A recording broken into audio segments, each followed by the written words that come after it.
con el doctor Alfredo Melgar. Hace rato cuando lo teníamos en la casa, ya le extrañábamos para que nos hable de todo lo que está pasando, obviamente con los centros médicos aquí en la Florida y con esas noticias que hemos estado viendo últimamente. Doctor Alejandro Melgar, ¿cómo se encuentra? Buena, Marilyn, ¿me escuchan bien? Doctor Alfredo, sí, lo escuchamos. ¿Qué tal, Marilyn? Qué placer estar ahí contigo otra vez de vuelta aquí en tu programa de tanta difusión internacional, Marilyn. Hacía tiempo tener... Eso, ya lo extrañaba, doctor. Yo decía, ¿dónde está mi querido doctor Alfredo Melgar, que no lo veo? Trabajando fuerte, Marilyn, trabajando fuerte. Estos años de epidemia han sido durísimos. Tanto la población general como los asilos de ancianos, los hospitales. Ha sido un año de fatiga física y mental, Marilyn. Sí, eso nada, sí. Seguimos aquí ayudando a la gente a nivel mundial. Doctor Alfredo Melgar, vamos a tocar un tema muy importante el día de hoy. ¿Qué ha pasado con esa noticia que estamos viendo, esa publicación de lo que está pasando con los centros médicos aquí en la Florida, de la manera en que han sido catalogados? Sí, así es, Marilyn. Hoy ha salido un artículo en el Nuevo Herald que a mí me disgustó mucho personalmente porque dice que el estado de la Florida es uno de los principales estados donde se cometen negligencias médicas y dan unos números tremendos, ¿no?, de muerte por negligencias médicas. Más que un artículo fundamentado, yo creo que es una promoción de un sitio, de un website, de un grupo de personas que creo que son abogados, donde ellos tienen, pues, para proteger a los que tienen, a las víctimas de la práctica médica.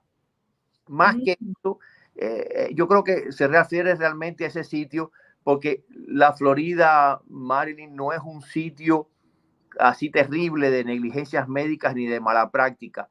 Aquí en la Florida hay centros de salud, hospitales de avanzada, donde vienen pacientes internacionales de todas partes del mundo, donde hay centros oftalmológicos importantes de Parkinson, de cáncer, y ahí no se cometen negligencias médicas.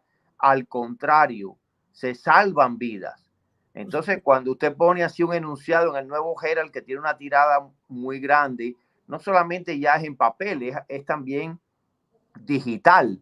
Las ediciones digitales llegan a todas partes del mundo. Cuando ve un enunciado así, usted dice, bueno, cuidado, porque la Florida es un sitio extremadamente peligroso y no lo es.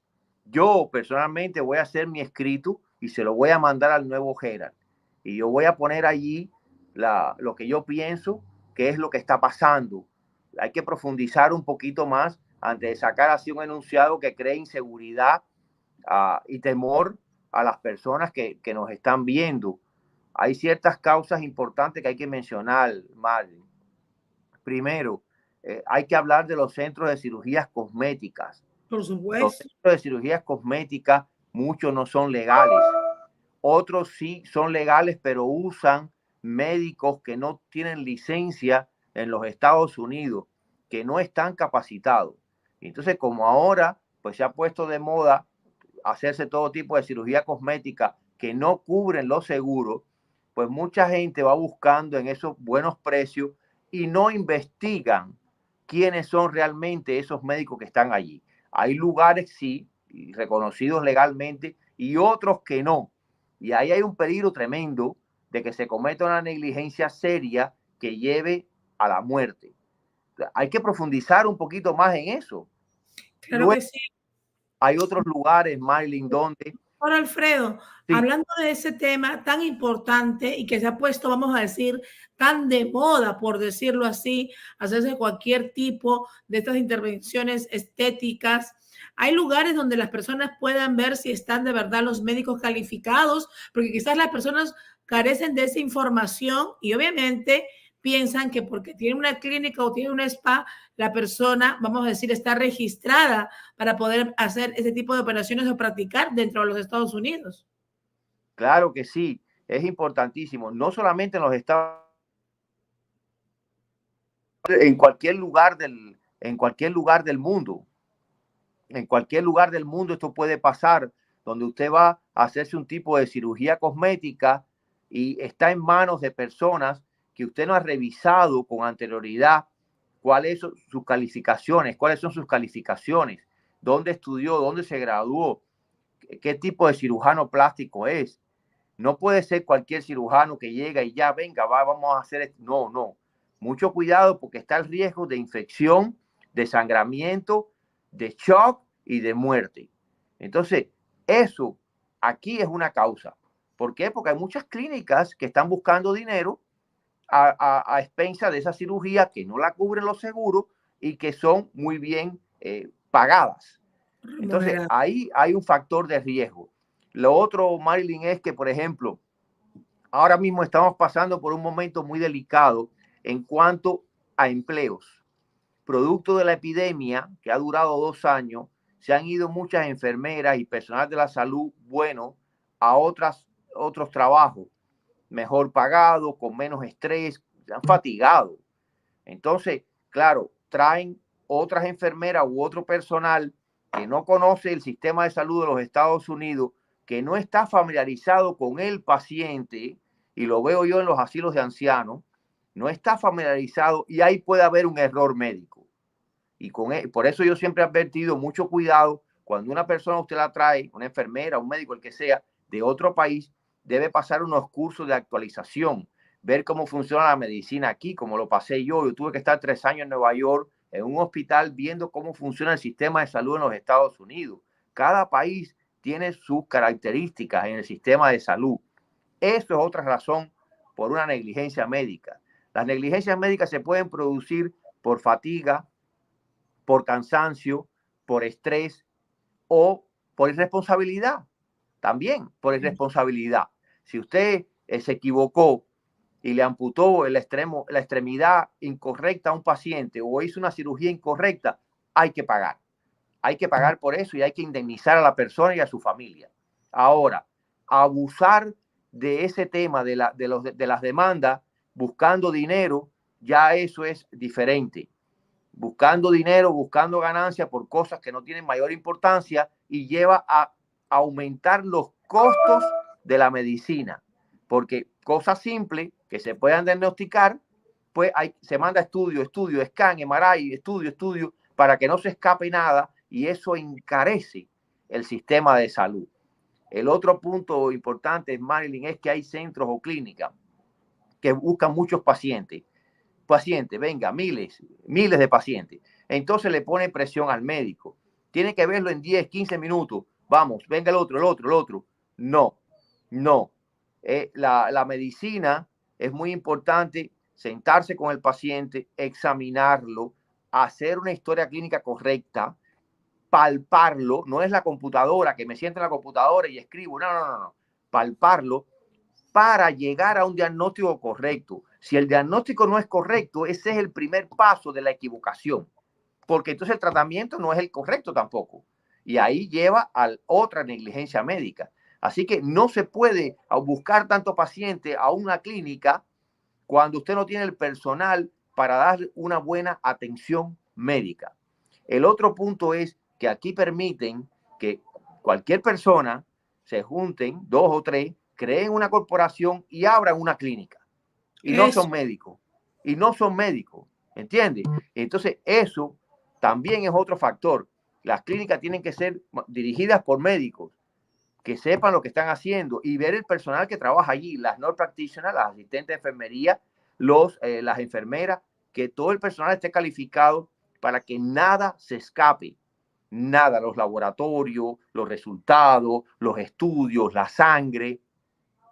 Son muchos factores importantes para prevenir el error médico. Decir que la Florida está entre los primeros lugares nacionales de negligencias médicas no es correcto, Marilyn. Aquí hay muchos médicos honestos que trabajan serio, que hacen su diagnóstico correcto y que no merecen estar en ese saco porque hacen su trabajo realmente, que lleva a una calidad de la atención médica que le dé seguridad al paciente, tanto nacional como internacional, de que está viniendo a un lugar donde la atención médica sí le interesa a los que trabajamos día a día. Por eso me molestó ese artículo de hoy del Nuevo Herald, y yo voy a contestarlo cuando yo voy a sentarme y le voy a contestar y le voy a explicar todo esto.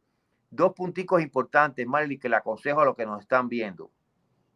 ¿Cómo protegerse? ¿Cómo protegerse? Primero, cuando usted se va a atender con un médico o en una clínica, busque, como hay tantos medios ahora para internet, todo esto, sitios de internet, busque las calificaciones de ese lugar. ¿Dónde se graduó el médico? ¿En qué especialidad tiene? ¿Es graduado de aquí del BOAR? ¿En qué hospital estudió? Primero, cerciórese de que todo está bien. Luego, lo otro es que la segunda opinión. Usted no está tranquilo con la opinión que le dio ese lugar, ese médico, no está confiado, no está inseguro de que realmente tiene ese diagnóstico o no. Recoja su récord médico. El historial médico es propiedad del paciente, no es del hospital ni de la clínica. El historial médico es propiedad del paciente. Usted firma autorizando record release, coge su historia médica, incluyendo los discos, y va a otro lugar, autorizado por los seguros médicos. Eso es obligatorio, tiene que cubrirle esa segunda opinión. Usted va a otro lugar y dice, mire doctor, me dijeron esto y esto, ¿qué usted cree? Bueno, vamos a revisarlo. Sí, está correcto, me parece bien, el diagnóstico está bien, siga. O no, mire, falta esto y esto, vamos a hacer para confirmar realmente eso que le está pasando. Son dos recomendaciones, Marvin, para protegerse de lo que se llama mala práctica médica o negligencias médicas que sí pueden pasar, cosas serias y que de verdad lleve a compensar al paciente, pero otros inescrupulosos están buscando dinero a expensa de los que trabajamos honestamente la medicina. Claro que sí, doctor, y de verdad que ese artículo obviamente habla de manera general cuando sabemos que no es así, que hay muchos médicos aquí en nuestro estado de la Florida que de verdad que tienen amor. Perdón, Marilyn, he perdido el audio. ¿Perdió el audio, doctor? He perdido el audio, no lo estoy escuchando ahora. Tiene que salir y volver a entrar, salir y volver a entrar. Ok, vamos a ir pues entre lo que el doctor Alfredo Melgar se conecta con nuestro próximo invitado, el señor Carlos Piña Grau, que ya está ahí obviamente conectado con nosotros. Vamos a ver si el doctor Alfredo Melgar se vuelve a conectar. Sabemos que ustedes tienen muchas preguntas para él. Aquí vamos a ir con el señor Carlos Piña Grau. ¿Cómo se encuentra, señor Carlos Piña? Bienvenido. Muy bien, aquí manejando la incertidumbre a pesar de la complejidad que estamos viviendo, ¿no? Son muchas cosas que se viven a la misma vez, señor Carlos Piña. En realidad hablamos de tantas cosas y vemos de alguna manera que hay muchas personas en este momento que se encuentran con esa incertidumbre, como usted dice, tanto en la parte médica como en la parte mundial, con lo que está pasando en otros países. Aquí tenemos al doctor Alfredo Melgar, vamos a ver si puede, porque habían preguntas para él, a ver si se pudo conectar. Sí, perdón, perdí la comunicación, Miley. Pero nos escucha ahora, doctor Alfredo. Sí, ahora sí estoy escuchando, sí. Ahí le presento también al señor Carlos Piña Grau. Él es doctor. Mucho gusto, encantado, un placer. Encantado, doctor. Estamos, doctor Alfredo Melgar, muchas personas están comentando aquí, están preguntando si siempre es bueno también tener algún tipo de otra opinión o otro diagnóstico de otro doctor cuando no se sienten seguros de que su médico le está diciendo en realidad lo correcto.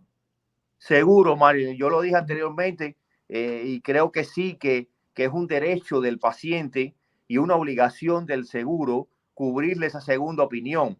Nadie se debe molestar por eso. Ningún médico, ningún personal de la salud se debe molestar porque un paciente vaya a ver otra opinión, porque otra opinión va a reforzar la primera o le va a ampliar la visión, ¿no? Faltan estudios, no vaya a tratamiento todavía hasta que no confirmemos el diagnóstico. O sea, yo creo que sí, que eso es bueno. Yo creo que eso es bueno, buscar siempre diferentes opiniones, porque a pesar de que sea la misma especialidad, no todos tenemos la misma visión de las enfermedades. A veces hay algún médico que ha pasado algún curso, que tiene cierta subespecialidad y tiene más información de las novedosas, de lo que está pasando a nivel mundial en la medicina. O sea, puede aportarle al paciente más información y al final el paciente toma su decisión. Como ejemplo, el cáncer. Mire, yo tengo un cáncer de tal lugar, me han dado estas opiniones, quimo, radiación, cirugía, las tres. Yo creo que eso es bueno y al final el paciente es el que toma la decisión porque es un derecho del paciente. Yo quiero tratarme o no, quiero esperar. Se le dan las diferentes opciones. Claro. Y también, doctor, hablando de esto, lo que está pasando en la Florida mucho es de que muchas personas que están haciéndose todo ese tipo de procedimientos estéticos también tienen algún tipo de condiciones y quizás los médicos no la están revisando y ellos no lo están diciendo. Mira una cosa, Marilyn, que pasó aquí en la Florida, en Miami. Una chica joven fue a hacerse una cirugía cosmética en una clínica que ella encontró que seguro que le cobró barato. Ella tenía problemas médicos. Durante el procedimiento se complicó. Como la clínica no era legal completamente, tardaron como 1 hora en llamar a los paramédicos. ¿Por qué? Para que no le conviene que llegue allí, porque llega la policía, llega los paramédicos, llega todo el mundo y le descubren lo que están haciendo. Lidiaron con esa joven por 1 hora que se complicó, que estaba sangrando, que cayó en shock. Cuando llamaron a los paramédicos, ya se la llevaron a un hospital y ahí falleció. Y ahí falleció porque no pidieron auxilio en el primer momento de que ella se complicó. A lo mejor se complicó por la anestesia, por el procedimiento, porque tenía otros problemas de salud, por muchas causas. Entonces, ahí hay un factor de riesgo importante. El hecho de no pedir ayuda para no descubrirse, para no decir, bueno, este lugar no tiene todas las licencias correspondientes. Eso es importante lo que estás diciendo, Marilyn. Y sobre todo, doctor, también estamos viendo muchas personas que han quedado después del COVID con problemas inmunes, inflamatorios, obviamente en su sistema. Y sabemos, por lo que hemos tenido conocimiento, nos han dicho otros especialistas, que personas así no están aptas a tener este tipo de procedimientos estéticos. Está quedando muchas secuelas, Mari. Lo que pasa es que ya casi no hablamos del COVID porque están pasando tantas cosas en el mundo. La guerra de Rusia con Ucrania, la inflación, la economía, la subida de precio, el petróleo. Tenemos tantos problemas que ya el COVID ha pasado a secundario. Las peleas tan grandes de las mascarillas ya pasó a la historia. Hicieron el Super Bowl, ahí nadie tenía mascarilla. Ahora se reunió el Congreso para el discurso del presidente, ahí nadie tenía mascarilla. Así que tanta pelea para nada, se acabó. Ahora el COVID es secundario. Las mascarillas, Marilyn, por ejemplo, ahora tienen que ir a su indicación original. Usted está enfermo, tose, estornuda, póngase el tapaboca porque puede infectar a una persona enferma. O si quiere ponérsela, póngasela. Va a un lugar y dice, yo me quiero proteger de los virus, de la bacteria, del flu, póngase las mascarillas, pero ya de eso ni se habla. El COVID ahora hay que lidiar con él, con las secuelas que tú estás diciendo. Yo he revisado, por ejemplo, la revista de cardiología que me llegó nueva. Hay secuelas cardíacas, está dejando secuelas cardíacas, palpitaciones, arritmia, le baja como la función del corazón, mentales, problemas de memoria, de concentración, fatiga, cansancio, caída del cabello. Está dejando muchas cosas el COVID que ahora tenemos que enfrentarla. Lo bueno es que ya contamos con varias armas, como se pueda decir, contra el coronavirus o sus variantes, sea Omicron o la variante del Omicron o la que sea. Ya tenemos las vacunas, los anticuerpos monoclonales, ahora han salido los medicamentos orales contra el COVID. O sea, ya hay una gama de cosas. Tenemos los esteroides, hay una gama de tratamiento para evitar dos cosas principales: que el paciente termine en terapia intensiva o en UCI o fallezca. Pero vamos a tener que convivir con el coronavirus como convivimos con otras infecciones que van y vienen, y las tenemos, nos cuidamos, nos protegemos y seguimos adelante. Doctor, hablemos de otra parte para ya cerrar esta parte tan importante que nos está dando la información de cosas que desconocemos tanto aquí en Estados Unidos como en el mundo. Sabemos que la industria médica, con todo lo que ha pasado y con el COVID, se ha vuelto una industria más que multimillonaria a nivel mundial. Pero también, como usted lo dijo en algún momento en esa entrevista, muchas personas que no son médicos, no son doctores, no tienen el mínimo conocimiento, están siendo inversionistas, vamos a decir, en este tipo de clínicas de todo tipo, con tal, obviamente, porque lo ven como un negocio, más no como debe ser. ¿Qué usted piensa sobre quién debe manejar en realidad un centro médico, una clínica, un lugar donde en realidad las personas van a buscar una solución, no simplemente ser un número más en una cuenta? Así es, Miley. Me alegro que toque ese tema porque, fíjate, yo vi enunciados en varios periódicos importantes que dicen que los millonarios se hicieron más millonarios durante el COVID. Y entonces uno dice, ¿cómo? ¿No? ¿Cómo se hicieron más millonarios durante el COVID? Si la gente perdió empleos, perdió su casa, la economía un desastre. Por eso, los que hicieron más dinero fue en la salud, en los laboratorios. Hay una inversión tremenda, más vacunas y vengan más vacunas y la cuarta dosis, la quinta dosis y saca una medicina y después saca otra. Invirtieron en la salud y ahí obtuvieron sus ganancias a expensas de una epidemia.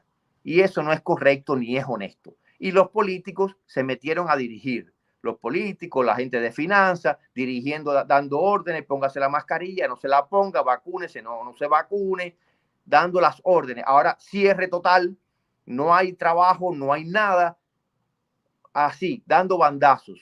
Y eso llevó a donde estamos ahora, donde la gente en Europa y Estados Unidos y en todas partes dijo, se acabó. Se acabó, se acabaron las medidas restrictivas, vamos a salir, vamos a vivir otra vez. Y eso obligó a la reapertura prácticamente. Las clínicas deben ser dirigidas por médicos, por un personal de la salud.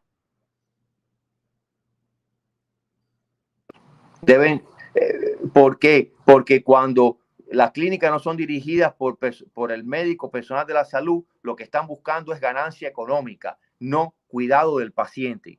Y el objetivo principal de un centro médico es el cuidado del paciente. No son actividades sociales, no son para lucrar, buscar dinero.